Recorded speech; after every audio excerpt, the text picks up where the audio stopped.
Welcome to ഹെന്നാസ് English. ഞാൻ അവളെ കാത്തു നിൽക്കുകയാണ്. എങ്ങനെ പറയാം? I am waiting for her. എങ്ങനെയാണ്? I am waiting for her. ഞാൻ അവളെ കാത്തു നിൽക്കുകയാണ്. ഇനി ഞാൻ അവളെ രാവിലെ മുതൽ കാത്തു നിൽക്കുകയാണ്. അതെങ്ങനെ പറയാം? I have been waiting for her since morning. എങ്ങനെയാണ്?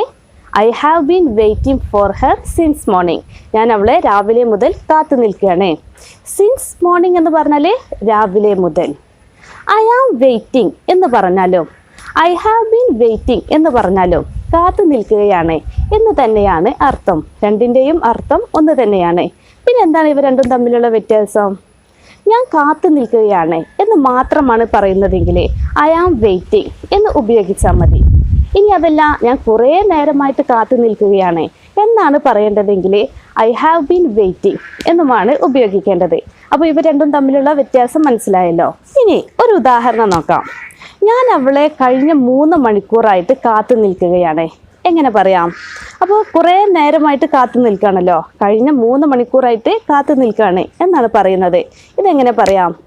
I have been waiting for her for the last 3 hours. എങ്ങനെയാണ്? I have been waiting for her for the last 3 hours. കഴിഞ്ഞ 3 മണിക്കൂറായിട്ട് ഞാൻ അവളെ കാത്തു നിൽക്കുകയാണ്. ഫോർ ദ ലാസ്റ്റ് 3 hours എന്ന് പറഞ്ഞാൽ കഴിഞ്ഞ 3 മണിക്കൂറായിട്ട്. അപ്പോൾ കുറേ നേരമായിട്ട് കാത്തു നിൽക്കുകയാണ് എന്നാണ് പറയേണ്ടതെങ്കിൽ ഐ ഹാവ് ബീൻ എന്നാണ് ഉപയോഗിക്കേണ്ടത്.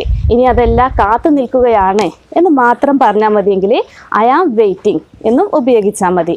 ഇവിടെ സബ്ജക്റ്റ് ഐ ആയതുകൊണ്ടാണ് നമ്മൾ ഹാവ് ഉപയോഗിച്ചത്.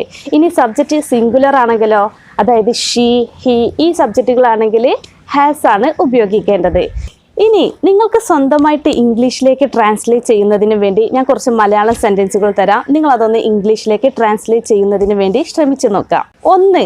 അവൾ നിന്നെ കാത്തു നിൽക്കുകയാണ്. 2. അവൾ നിന്നെ 10 മണി മുതൽ കാത്തു നിൽക്കുകയാണ്. 3. അദ്ദേഹം ഞങ്ങളെ കഴിഞ്ഞ 5 മണിക്കൂറായിട്ട് കാത്തു നിൽക്കുകയാണ്. ഈ സെൻറ്റൻസുകളെല്ലാം നിങ്ങൾ സ്വന്തമായിട്ട് ഇംഗ്ലീഷിലേക്ക് ട്രാൻസ്ലേറ്റ് ചെയ്യാൻ വേണ്ടി ശ്രമിക്കുക.